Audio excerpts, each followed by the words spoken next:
to Sharpening Our Arrows, Training with Apollo. My name is Dwight Hohnstein, and I was the lead software developer for this project. Apollo is a .NET framework application that interfaces with the Mythic command and control framework in order to help facilitate our new training classes. So who I am, I'm an author and contributor of various tools on GitHub. A lot of the tools that I wrote way back when were part of the Sharp wave of tools. So Sharpsploit or Sharp Chrome, things of that nature. I'm an annoying and persistent twit on Slack to Lee Christensen and Cody Thomas, Tifkin and It's a Feature respectively on Twitter. I'm a senior consultant at SpecterOps, and I'm the one who wrote this thing. My main claim to fame is that Raphael Mudge once said my name in a video, and I created a full-length mixtape that I distributed to my closest friends and family at Christmas time. Who I am not, though, is a computer science major. I majored in mathematics, and as such, I am not a professional software developer. I'm not even a professional .NET developer. It's just something I did in my free time that happened to turn into a career. I'm also not a front-end designer, so there's going to be quirks and things about this project that you may or may not agree with or may not seem clunky to you on a UI perspective. And I'm also not someone who designs bug-free code. Certainly there's going to be something in this project that breaks for somebody, and if that happens, please do open up an issue, or even better, open up a pull request. So let's talk a little bit about Mythic and the design and architecture of it. So what is Mythic? Mythic is an open source C2 framework by Cody Thomas, and it's designed with modularity in mind. You can think of it somewhat in three parts. There's profiles, which is the network communication profile that the agent's going to talk to the Mythic server with. There's payloads, which is the agent that is going to be created on the Mythic server. And that payload will support a variety of profiles. And taskings. Taskings live within payload containers, and those tasking files pre-process commands, send them to the agent, and do some post-processing. Moreover, each of those taskings has structured input and output so that when the agent reports back data, it's not just some text blob. It's formatted JSON that allows us to hook output and do some really cool things on the front end. Mythic also has an easy to use and well-documented API that allows developers like myself to interface with and allows us to hook into some cool native functionality of the command and control framework. Moreover, there's a built-in documentation server that allows we agent developers to document agent commands clearly, precisely, and with more details about command usage, offset considerations, and the like. What are payload containers? Payload containers are Docker containers that control all of the actions related to payload. It's split into two components. The first component is the agent source code. This source code is responsible for compilation and the like. The second part is Mythic interfaces. This allows Mythic to task the Docker container to, say, execute the ls command, and that ls command Python file will pre-process data from the Mythic server and then send the formatted input to the agent back to the server to be delivered to the agent. In general, tasking flow goes from operator to Mythic, Mythic to payload container to agent. You can control how your payload is built in this builder.py file as part of the Mythic interfaces. This is exciting for a variety of reasons because you could say do some sort of import obfuscation or the like within that builder file if you were to create your own custom agent. But for the sake of this demo and for the sake of this agent, it's relatively straightforward .NET compilation. Commands are registered as individual Python files within the container. And they take JSON on the input and they output JSON as well. And this allows us to customize displays of task output via browser scripts when the agent reports back data from a command. This is useful to draw the attention of students to certain files and folders. It allows us to pull more verbose information and make the GUI in general more interactable than just copy and pasting text out of a terminal. So let's go over the basic task workflow for Mythic. An operator sits on the left-hand side who's interacting with the Mythic front-end UI. The operator submits a task like ls the C drive. That command is sent to Mythic, which dispatches that command to the Apollo payload Docker container. That Docker container contains an ls.py file, which will do some pre-processing on the command line it was fed. It will separate that command line into a JSON blob, such as on the top right-hand side we see, and Mythic will feed that new tasking to the victim on the right-hand side in step 3. The agent performs some tasking and reports back formatted data to Mythic in step 4. In step 5, the results of the tasking is processed by the front-end browser, where applicable, so long as there is a browser script displayed. Otherwise, it returns just the standard out of that task. What's exciting about Mythic is that we are allowed to control every bullet point highlighted in red. We're allowed to transform the command line in any way that we choose. We can ensure that the command line is of a proper format. We can raise errors before it's sent to the agent. We can even do, if you were so inclined, to do some neat pre-processing tasks like, for example, convert a DLL to shellcode and obfuscate that shellcode before delivering it to the agent. So what does this allow us to do? We can do pre-processing on commands like we've already talked about. Apart from just command line in the web UI, we also have modal pop-ups, which will prompt the user for each argument that's required, along with short descriptions about what those arguments mean.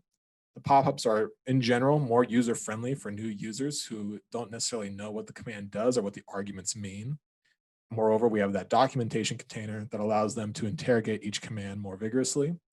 And it ensures that the data that we send down to the agent is always properly formatted. No more fussing around with quotes and double quotes. We can ensure that it's always of a uniform type. There's also post-processing on commands that we can do. We can return either basic strings or more verbose JSON output. And when we have these JSON outputs, we can do more of these browser scripts, which I know I've talked a lot about, and we'll see in the demo shortly that'll be coming up. These are highly customizable, and they allow you to focus a user's attention on what's important. Say if you wanted to highlight a file that was returned from LS that has the word password in it, you can do that with a browser script. If you want to sort processes by ID, you can do that now. There's just a lot of functionality that browser scripts enable and empower you as a developer to ensure that you have the best user experience or operator experience. So what is Apollo? Apollo is specifically a .NET framework agent for Mythic. And it's designed with training in mind, meaning that it's all open source, that the commands are relatively straightforward to implement, and it has a transparent implementation of attack techniques. So if a student wanted to know how something worked under the hood, or if they wanted to replicate it or build out their own customized version, they all can. It leverages features of the Mythic framework, such as browser scripts, wrapper payloads, which we haven't talked about yet. This allows us to modify the base payload, so in this case, our agent Apollo, into different formats. It has built-in lateral movement. It has per operator task locking, so you can ensure that only one operator is operating through a task at a time. You can even filter down that output to your user. And it also implements full SOX functionality. And it should be usable by students before and after training. Oftentimes, our trainings implemented commercial tools that couldn't necessarily be easily retrievable by students after our trainings. And so in this way, we can ensure that there's a uniform experience before and after. So what does it mean to be designed for training? Mostly, we just want to ensure there's several quality of life improvements that we can make for new coming students. There's operator-specific command history and filtering, which makes this extremely useful for multiplayer operations. It's all interacting with the same front-end UI. So you can say filter taskings down to only student 1, or if you wanted to look for commands that only contain a certain command line, you can do that. Moreover, each time you spawn a new agent, or say inject your agent somewhere else, you can track what the spawned agent was and who spawned it so that you can claim each callback easily. Moreover, there's token impersonation tracking. An issue that we run into our RTO classes a lot is who is this person impersonating, and it's somewhat hard to tell. In this way, we have token impersonation tracking for both local and remote operations to try to debug some of those issues. We have assembly and script tracking, so we can see what assemblies and PowerShell scripts are currently loaded into the agent.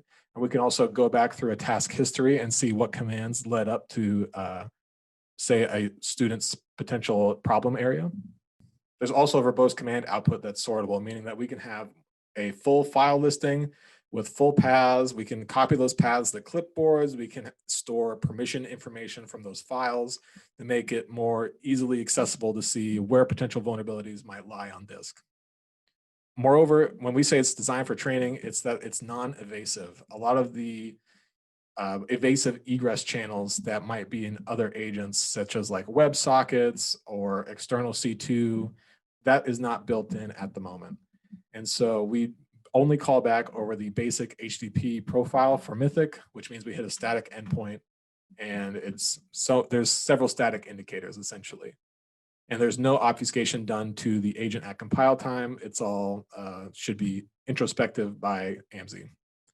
But it is extensible, which means that students are encouraged to design new features and learn coding in a way that they might find fun. And it allows them to interact with the code that they used in the training offering after the course. So what are some of the notable features of Apollo? There's third-party tool execution, which means that we have the ability to execute .NET and PowerShell scripts. We execute .NET assemblies using the fork and run architecture as well as the injection method. So we can spawn a sacrificial process and inject the .NET assembly into there, or we can inject the .NET assembly into any other remote process. We have PowerShell script tracking, which means that you can import one or more PowerShell scripts into the agent, and the agent can then load any commandlet from those scripts when it executes any of the PowerShell commands that it knows about. You can do PowerShell in its current process, fork and run, and inject just like assemblies. There's automated payload compilation and built-in lateral movement. So what this means is for tasks that go and require another payload to be generated, such as spawn, inject, or psexec, it will generate a new payload that is specific to that task. And that payload can be tracked in artifacts, and you can associate each payload with each tasking so that you have a good history of what's going on. This is also true for the UAC bypass that is also built in. There's also SOCKS 5 support end-to-end, meaning that you can enable the SOCKS server on the remote endpoint. And as an operator on, say, a VM, you can SSH and create a binding tunnel to your remote C2 server, and you can proxy traffic down through the target environment. So now let's go over a demo of building Apollo in Mythic. In this video, we're going to go over how to build and deploy Apollo. This video is going to assume that you've already installed Mythic on a server of your choice and the installation succeeded. If you need help installing Mythic, refer to Cody Thomas's videos on how to install it. I'm going to first log in using the default administrative username and password. Once we're within the main landing page, we want to ensure that the Apollo payload type is running. To do that, you go to Global Configurations, Payload Types, and you should see the green status indicator light up. If the status indicator is red, that means that the container is not running. Each payload runs in a container that is responsible for building a new iteration of the payload. So if this is not green, your payload will fail to build. If it hasn't started yet, you can go to the command line of the Mythic server and you can restart it via the start payload types command. In this case, it would be Apollo, in which case it will stop the container and then restart it. To create a new payload type, we go to Create Components, Create Payload. Here we need to select our operating system. Because Apollo is a Windows agent, we choose the Windows operating system. Each payload type supports one or more C2 profiles. Apollo currently supports the default HTTP profile and an SMB profile. For this demo, we're going to use the HTTP profile. Once you've selected a profile, a number of options will appear. Here, only a few options are required, and the rest are optionally stamped into the agent at compile time. In this case, my domain is Mythic, and we have other URIs that we can specify. After that, we can select the name of the agent that we're building, as well as the type that we are building. We can select compile options such as x64, x86. Currently, we only support the release build of Apollo. And as for the output type, we can select three options: an executable, raw shellcode, or a DLL. We're going to start with an executable. And then you can also select the type of .NET framework you wish to compile for. In this case, 4.0 is the minimum version required for certain options. You can select your payload name here. We're going to leave it as default apollo.exe. After that, you can select the payload's default description, and this will be the description of the callback when it returns and beacons back to the server. In this case, we'll say demo for SOCON 2020. After that, we can choose what commands are compiled into the agent. For the sake of this demo, we're going to select all commands and then create. This will submit the payload to the container with build options and make sure that the chosen C2 profile has started so that the Mythic server is listening for new connections. Once it's compiled, we can see here at the operational views created payloads page, which brings us here. We can download our payload. We can see the status of if it succeeded, who created it, what type, and what time it was created. If you want to look at more options for this payload, such as what commands have been compiled into it, you can go to the payload actions and view payload configuration to see the commands that were compiled in, the version number, the base 64 AES key, the payload UID, and otherwise. Additionally, there are payload wrappers that Mythic supports. Payload wrappers are much like payloads in the sense that they are executables deployed to the target, but with certain modifications. In this case, Apollo supports one service wrapper. In this case, service wrapper creates a service executable for the supported payload types. Here we see on the right-hand side, Apollo and Atlas are both supported. To create a service wrapper, we will need shellcode to compile. We can do this again by going back to our create payload under create components, select our operating system and profile, ensure that the callback domain is proper and other options that we wish to select. Ensure that when we build our payload that we select raw shellcode here. Do not choose executable. If you choose executable, the service wrapper will fail to build and it will not generate a service executable. Here, we'll rename the payload to something more descriptive so that we know that the payload name is shellcode. So we'll say apollo.bin and we'll say shellcode demo for SOCON 2020 as the description. Again, we'll compile in all commands.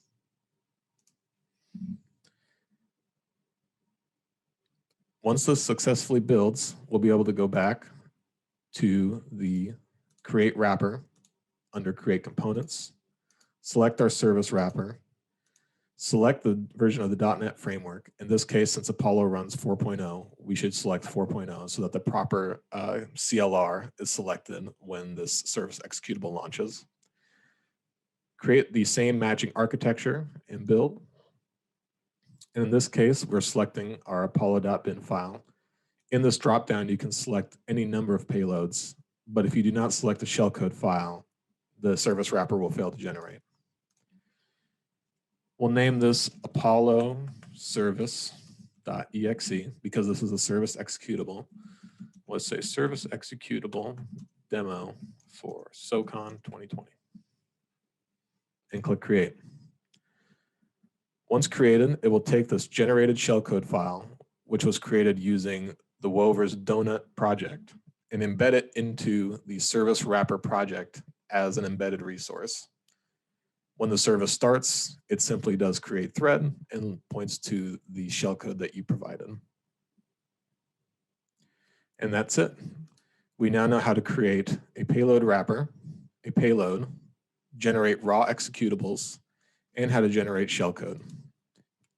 To see all of these created payloads, we simply go to operational views, created payloads, and here we can see all of our newly created payloads with the option to download them. So what are the commands in Apollo and how are they placed in there? Well, commands are compiled into the agent via some preprocessor definitions that are stamped in through the builder.py file. Commands, when they're sent down to the agent, are dispatched via reflection through some task management functionality. There's managed commands and unmanaged commands. Since Apollo is written in the .NET framework, the code base core is of managed type, meaning that garbage disposal happens for us without us ever having to think about it. And we are able to interact nicely with some of the .NET Framework APIs provided. And so we can use like all of the system.io functions, directory listings, etc. So managed commands are things like process listings, file listings, shell, and the like. And there's no other pre-command processing that needs to be required for these commands. We just send down the command line and the agent can execute. For unmanaged commands, such as execute assembly, Mimikatz, PowerPick, and etc., there are pre-built DLLs that live server-side, and those DLLs are sent down to the agent on task issuing. Those DLLs are compiled into shellcode each time that task is issued, and they communicate over a name pipe. So let's go over some basic taskings and quality of life improvements that Apollo makes using the Mythic framework. In this video, we're going to be covering some of the basic quality of life improvements Apollo is able to make by interfacing with the Mythic framework. In the upper half of the screen, we see two callbacks beaconing out. We have a medium integrity callback from workstation 1 on keyboard interactive 1. On the left-hand side, the blue icon represents a medium integrity callback, while the red indicates a high integrity. If the callback is high integrity, the username will have an asterisk next to their name. For each callback, we can see what payload was used to execute on the endpoint based on the description that we generated in the first video. Here we see that this is the apollo.exe because the description is set for a demo for SoCon 2020. Let's start interacting with our first callback. If we wanted to interact with that callback, simply click the keyboard icon and it will bring up the pane in the bottom half of your screen. Let's sleep this agent down to 0. If you had questions regarding command syntax, you can always issue the help command followed by the command name, in this case, sleep. At the top right of your screen, you'll see a balloon pop up that will list the command syntax as well as a short description. If you want more verbose information, click on the hyperlink in the balloon for the help container. This will open the Mythic documentation server, which you'll see on the left-hand side a list of supported agents. If you click into Apollo, you'll see a table of contents, followed by a list of commands, offset considerations, etc. Each command in this table of contents has more verbose information, such as what the parameter is expecting, how it works under the hood, and additional considerations you may need to make. Swapping back to our callback page, another issue that we tried to tackle with Apollo is who's doing what on what beacon. Mythic tries to solve this problem via the task filtering. You can filter tasks on the bottom right of your screen by clicking the filter icon here next to submit task. Here you'll have a variety of different filter options, such as what operator. So this could be the username of the user. If a student logs in, they can filter this down to only tasks by student 1, for example. You can filter it by task ID, which we've done in this demo, or you can do it by what type of command or the command that includes certain arguments. Apollo solves this by implementing the spawn and inject commands. Each of these spawn and inject commands will populate a description for the newly injected agent that is related to the user who issued the task, as well as the payload that is associated with it and the task ID. Let's see how that works now. Here we'll do spawn, and this will create a modal pop-up. We'll have to select the shellcode that's required, and we'll submit. This generates a new payload based on the payload template specified here. We generated this shellcode payload template in the first video. It'll build new shellcode, and this callback is now associated with this task. So for artifact tracking, and if someone were to wonder what exactly the PE you injected was, you could retrieve that. And we see that we have a new session spawned here on callback 5. Mythic admin spawn session from task 66. I logged in with the username Mythic admin, so I know this session is mine. And this is analogous to inject as well. Let's exit out of that callback for the sake of cleanliness. If you want to hide a callback from your view, like the agent we just exited out of, we can always click the drop down here and go to hide callback. If you want to hide more than one callback, you can select each individual callback that you want and then click hide selected. Another issue we try to solve with Apollo is how can we draw students' attention to interesting files and folders? We can do this in a couple different ways. First, let's ls $C just to see what we have. We notice here that this output is not the typical standard in-out that we're used to from a variety of frameworks. Because Mythic allows us to hook task output with browser scripts, and that each task output is structured JSON, we can manipulate it on the front end to give a nice display to the user. We see on the far left side a clipboard icon, which will copy the full path to the file or folder that you're looking at. Each of these columns is also sortable, such as you can sort by the last access date, the creation, etc.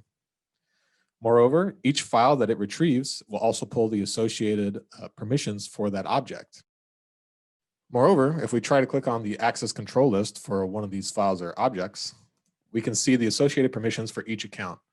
So we can see the rights that are associated with it. So we can say that system and administrators are both assigned full control of this recycle bin. But the functionality doesn't necessarily stop there. If we wanted to list, say, this user's documents folders, we can do that right now. We see that icons are based on the type of extension that the object is. So for example, Office documents have their associated Office icon along with a different colored icon instead of the basic white. This is associated with archive formats, PDFs, Office documents, secret keys, and code files. If you have a question about what the icon means, you can always hover to see what it means. Outside of the ls command itself, Mythic has a built-in file browser. You can access this by clicking the drop-down icon next to the callback and going to the file browser. We can see here on the left-hand side, the files and folders that we've listed are populated. Mythic stores these objects server-side so that for each client that connects to the server, they're able to browse this file browser cache. If we wanted to look at a folder, such as documents, we click it, and we see that it's populated all of the associated files and folders. If we wanted to hide this from a view, we click the folder icon, and it minimizes that view. Next, let's move on to process listings. Apollo has two different process listing commands that are built in within it. There's first the basic PS command. This is what most people are used to. We have process ID, parent process ID, architecture, and name user.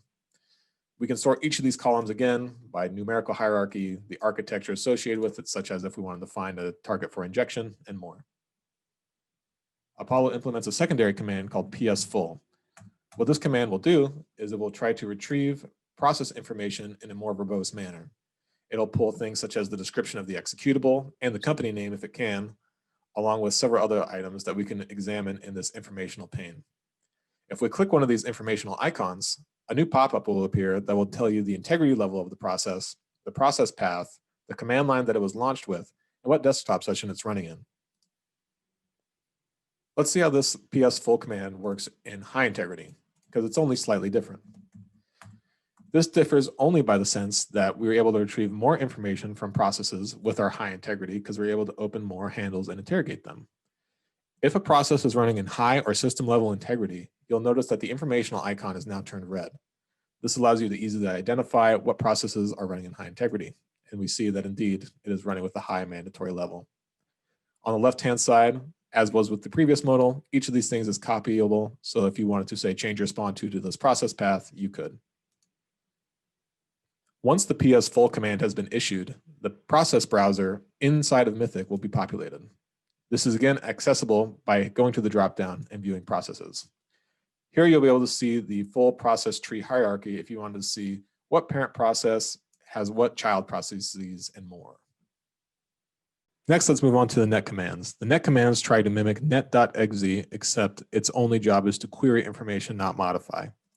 If you're curious about what commands are implemented, you can always type net, and the list of pre-populated commands will appear above. Let's start with netdclist. Netdclist listed domain controllers in the domain, and we see that we have one computer returned, this Win3D host. We have the IP address, what domain and forest it's part of, as well as the operating system it's running. The book on the left-hand side indicates that this domain controller is a global catalog if you wanted to use PowerView's functionality to search the global catalog instead of just querying Active Directory. Next, let's move on to net local group. We can see these command syntax for this by doing help net local group, and you can specify computer optionally. So let's do net local group and just see what we return. We have a list of group names as well as the comments that are associated with them. These again are sortable if we wanted to say find administrators, users, or maybe even look for interesting groups that are abnormal. If we wanted to see who was a part of this administrators group, we could do net local group member as well as the group name. Let's do administrators.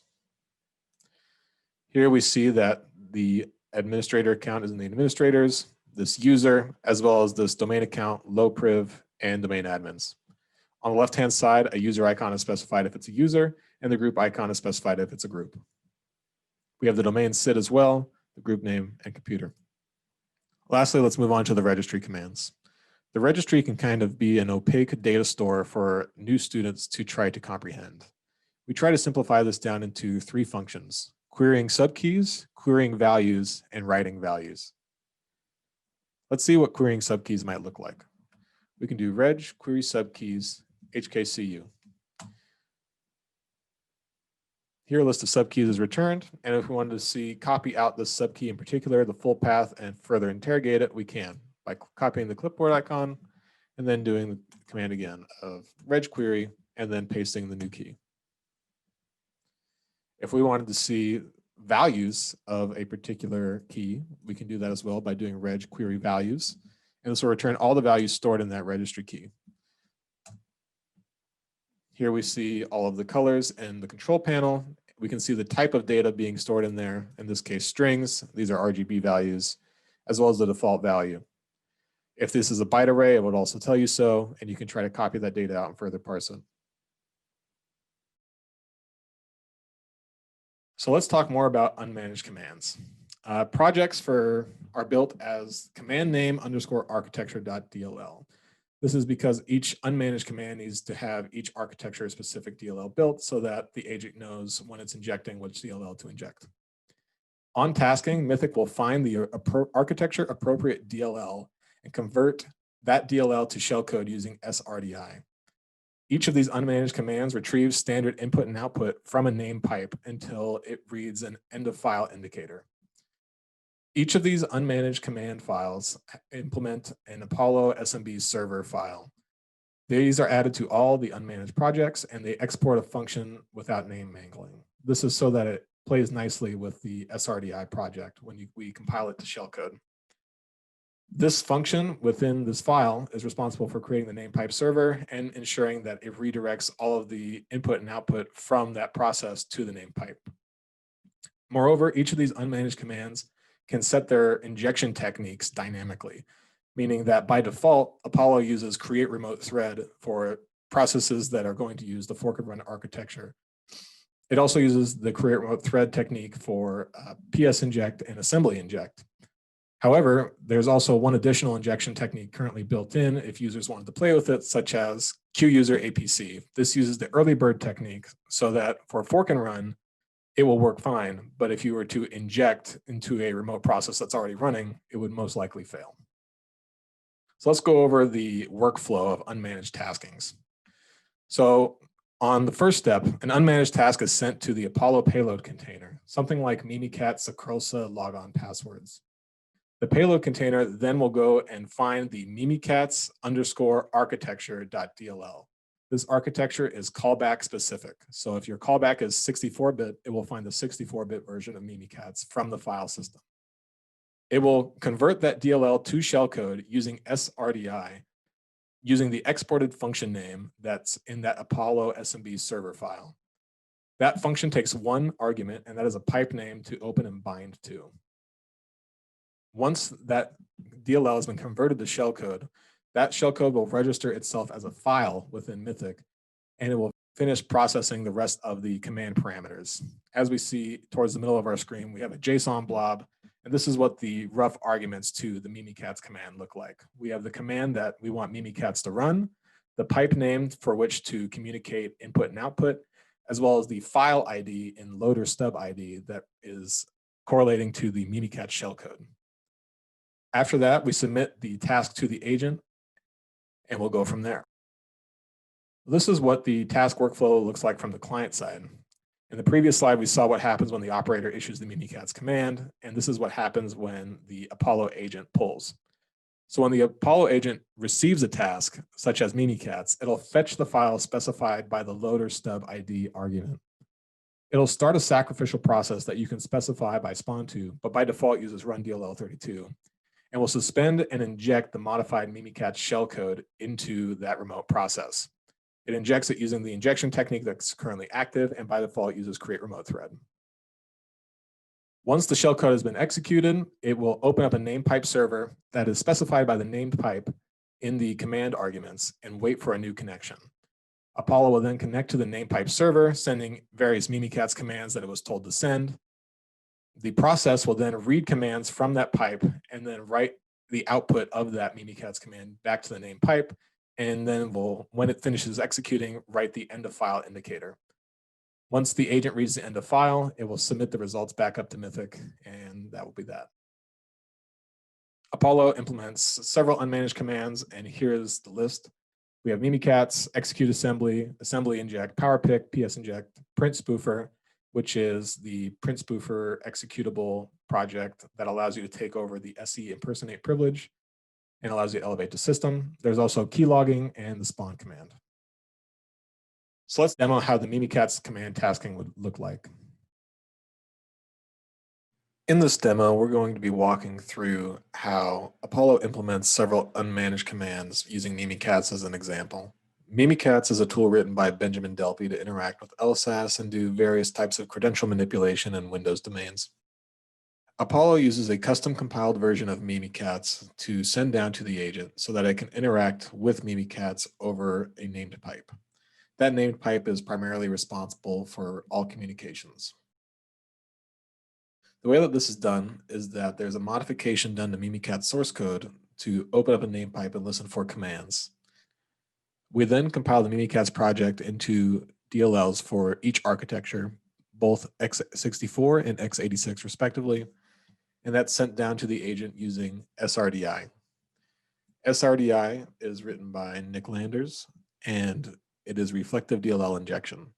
What this allows us to do is to send our compiled Mimikatz DLL and convert it into shellcode so that the agent can inject into a remote process and use the fork and run architecture. So let's see what that looks like in action. Here we have workstation number 1 that's already been slept down to 0.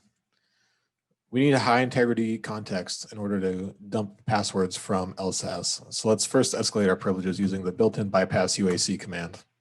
Bypass UAC uses the mock trusted directories UAC bypass popularized by David Wells from Tenable Security. Here we specify one of the payloads that we generated earlier in this presentation, and for this we'll do apollo.exe, and that's all we need to do. From there, it will generate a new payload based on the payload template provided. This is so you have artifact tracking for your operation per artifact generated. After that, we see we have a new callback on 17. Let's once again sleep down our agent down to 0 and ensure that we have the right privileges via get privs.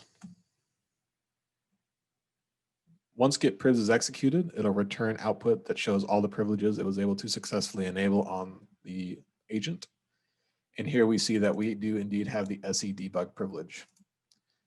So what happens when we issue a Mimikatz curl logon passwords command? This command is then sent to the Apollo payload container. The Apollo payload container has a command file for each command that is loaded in the agent. For Mimikatz and other unmanaged commands, we generate a new pipe name per command tasking. This is so that each command does not stomp with itself. Once we've generated a new pipe name, we then retrieve the Mimikatz DLL for the responsible callback architecture and then generate shellcode based on that DLL. Here we have a custom function export called SMB server wmain.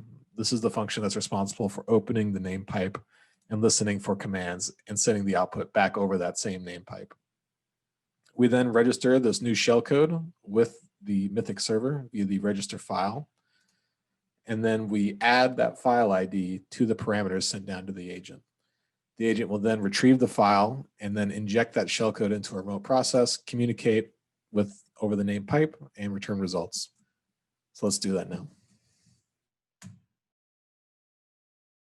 So it built quickly, and we see that we already have several things generated. We'll scroll all the way to the top here.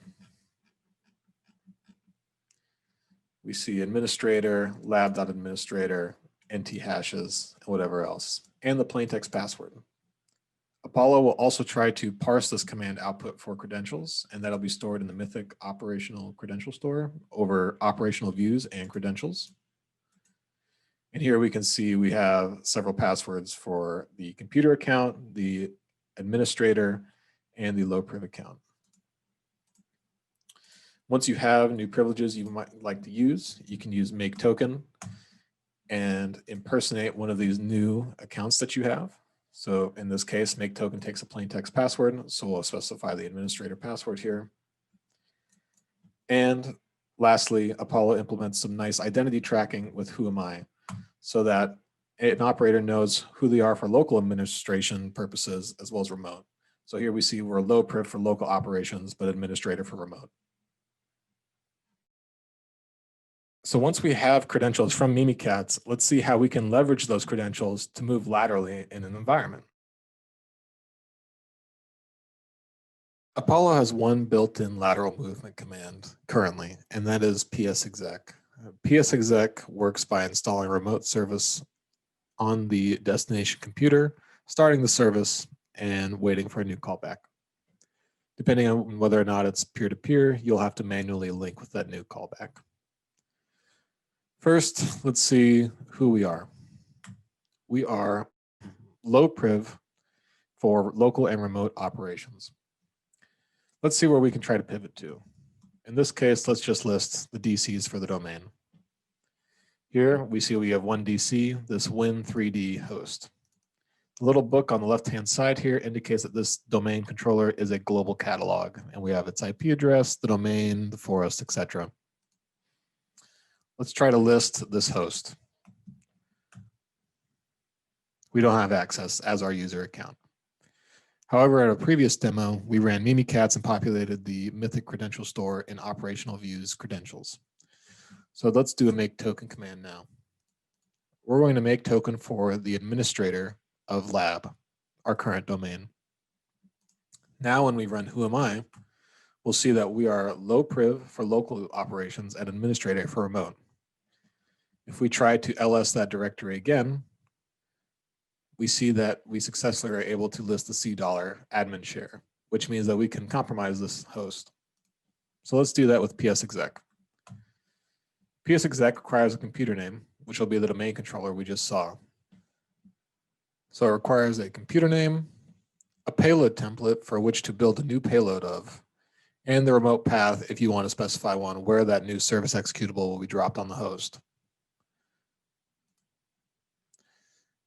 We submit the task and a new payload will be built based on the template provided. In this case, we created the service wrapper from earlier on in this presentation, and that had that associated payload template ID.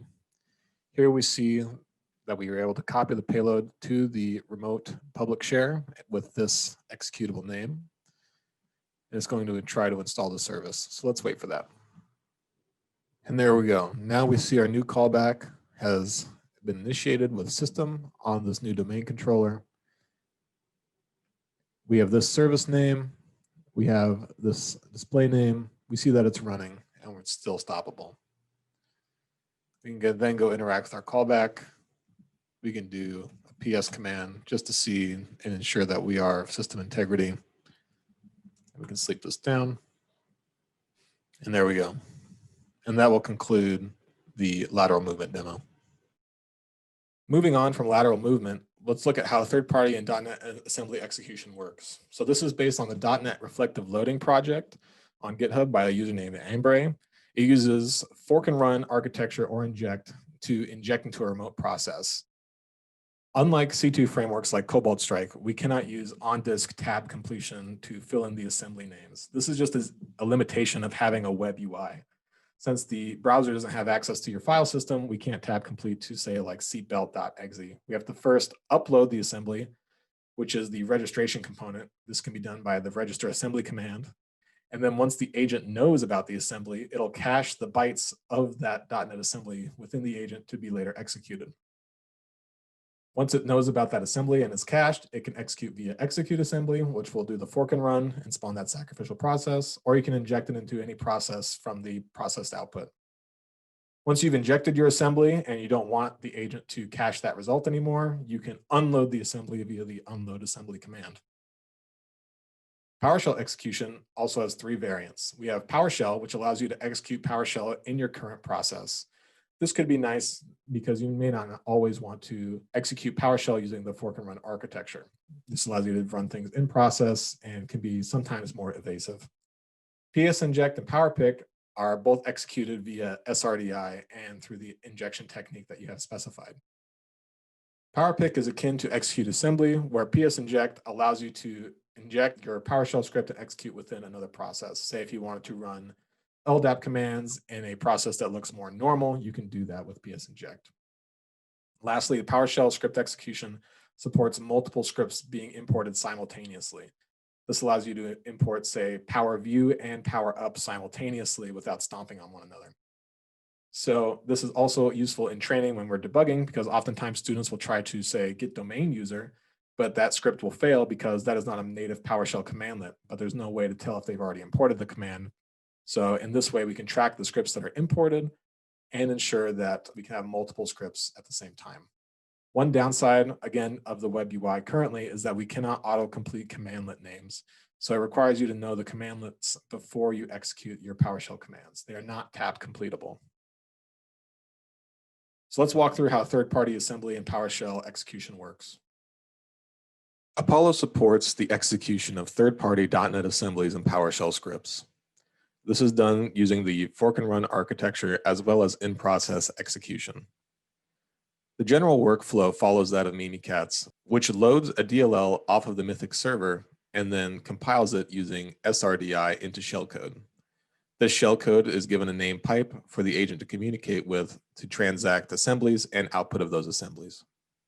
In this case, execute assembly, PowerPick, assembly inject, and PS inject are all based off Embrace.NET reflective loading on GitHub.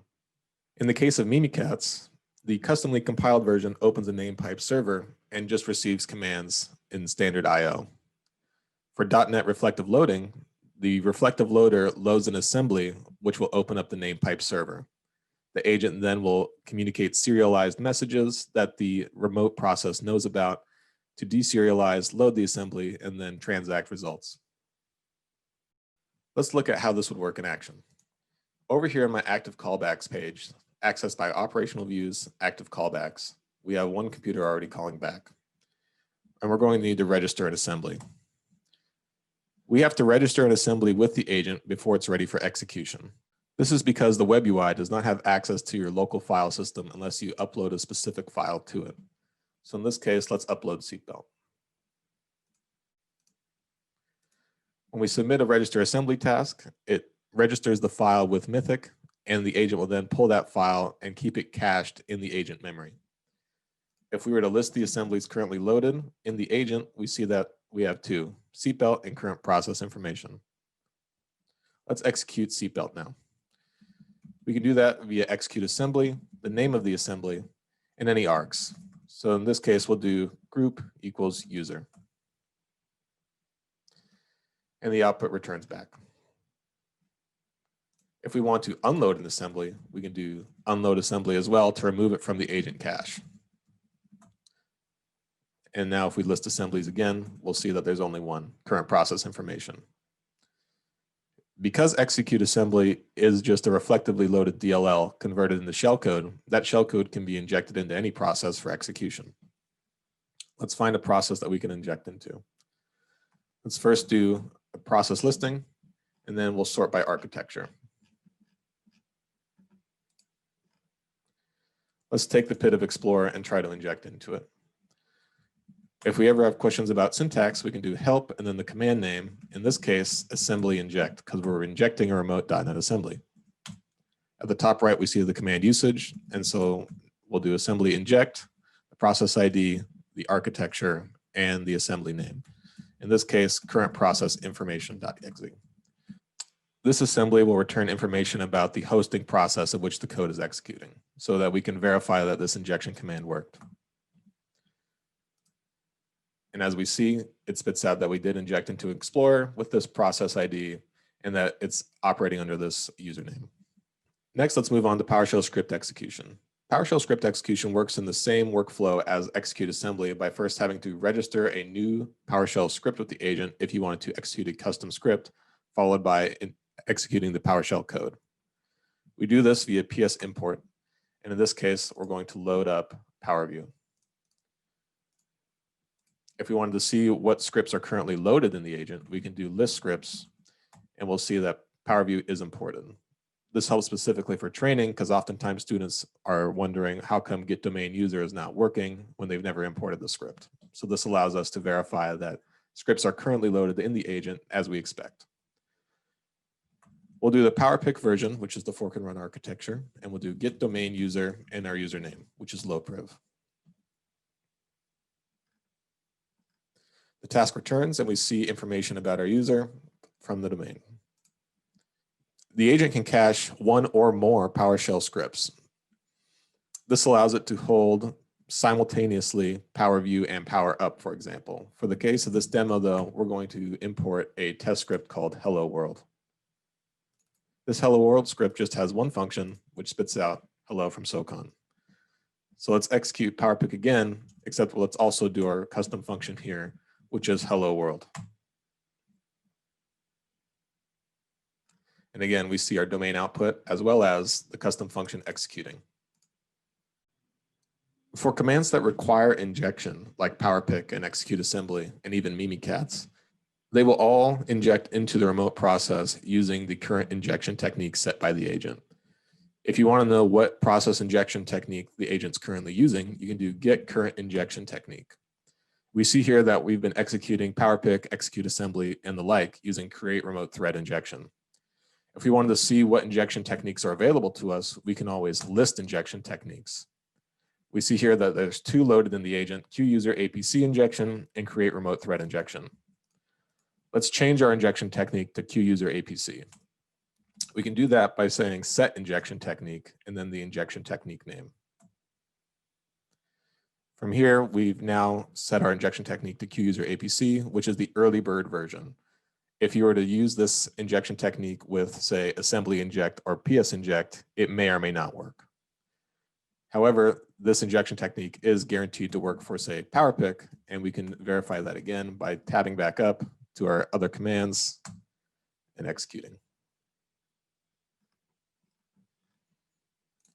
That concludes the PowerPick and execute assembly. Next, let's talk about payload building and tracking. So as we've seen previously, such as in the Mimikatz demo, we were able to execute bypass UAC and create a new payload. For that bypass UAC command, it generated a new instance of the Apollo exe that we generated through create components. That allows us to do more fine-grained artifact tracking in case someone ever asked, hey, I found this executable, is it yours? We were able to track the MD5 of that executable server side, and we're able to go back and see what task created that executable. Moreover, there's a thing called payload wrappers, and these payload wrappers extend the agent deployment in a variety of ways. It allows us to do a lateral movement, it allows us to do privilege escalation and initial access and more. It even allows us to create service executables. They essentially modify the way that the agent can be executed in a way that's more streamlined. Say you wanted to create shellcode for your agent, and you wanted to ensure that that shellcode was encrypted and then decrypted at runtime and launched. You can do that through payload wrappers. Moreover, there's built-in lateral movement to the agent, and we can do that via psexec, which will create a new service on the remote computer and execute. And the service executable that is created is unique per command issued. The last thing we're going to talk about is the SOX implementation in Apollo. The SOX implementation is rough, but working, and allows you to proxy traffic through your operator computer through the remote endpoint. allowing you to say browse internal web servers and the like. And we'll go into a demo briefly of how that works. The Mythic C2 framework supports the SOCKS 5 protocol for agents, allowing agents to open up their own SOCKS proxies and allowing operators to proxy traffic through the destination endpoint. Apollo implements and supports this SOCKS functionality through the SOCKS command. If we do help SOCKS, we'll see the command line usage that we have here. We are going to start the SOCKS server by doing SOCKS, start, and then the port that we're going to be binding to. When this happens, Mythic will start up its own Go server middleware to receive proxy connections and dispatch messages between the agent and the server. If we want to see current active proxy connections, we can go to SOCKS proxies, and we see that the SOCKS proxy is indeed bound to port 777 from callback 11. Let's sleep this agent down to 0, and then we'll switch over to the actual operator VM. Here we are on the operator VM. We first need to begin by binding to a local port to send SOCKS traffic through.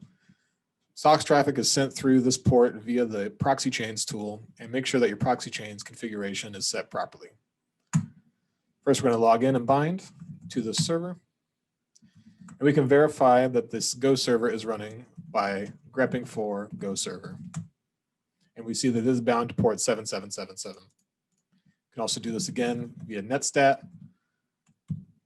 And we can grep for the SOCKS port that we bound to in the tasking, and we see that it's listening for new connections. In our proxy chains file, we need just a few items. In proxychains.conf at the bottom, you need to change SOCKS 4 to SOCKS 5 and bind to the port that you specified in your tasking. Here we can do a proxy chains curl, and in this case, we'll just do SpecterOps.io. And we see that data is returned back successfully. Let's try to browse with our Firefox browser. This may take a few moments due to the large number of network requests that Firefox attempts to make.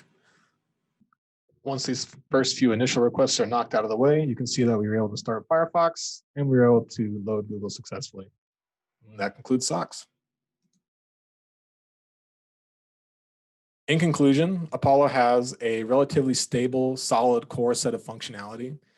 It hits all of the main components that you might want to operate in a red team operation command-wise, and also implements SOCKS 5. It's open source and allows you to modify each component. So if you wanted to change how a task does pre-processing, how it might compile a DLL, the type of task processing that's done, and the tasking output, if you wanted to modify any of these components, you can do that. It's also very approachable in the sense that it's highly documented and it has its own documentation web server, and it will be coming soon to a training near you. Thanks for attending my talk, and I hope you enjoy the next one.